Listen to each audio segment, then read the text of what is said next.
This is the Lone Creator YouTube. We hope this video helps. You begin by confirming prerequisites. An iCloud Plus plan large enough and each device updated and signed in.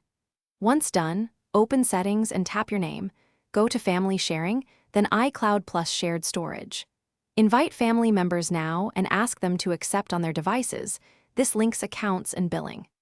Do this first because establishing the shared plan prevents duplicate backups and fragmented space later. It centralizes storage so you can manage quotas and avoid surprise overages. Once members are joined, decide what to include. Enable iCloud Drive and shared albums if you want those synced across the group. Make sure Photos is set to optimize storage on phones to save device space, and enable or disable app backups per person to control consumption. Then, go to Settings right arrow iCloud, right arrow Manage Storage to review per person usage, and prioritize which data types should count against the shared pool. This prevents one member from consuming the plan and keeps backups predictable. Finish by monitoring the shared pool regularly.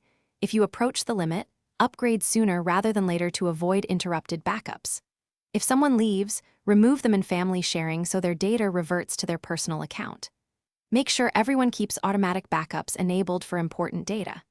If something goes wrong, storage not showing or syncing, sign out and back into iCloud, restart the device, and verify the latest OS is installed. That simple sequence fixes most sync and visibility problems quickly.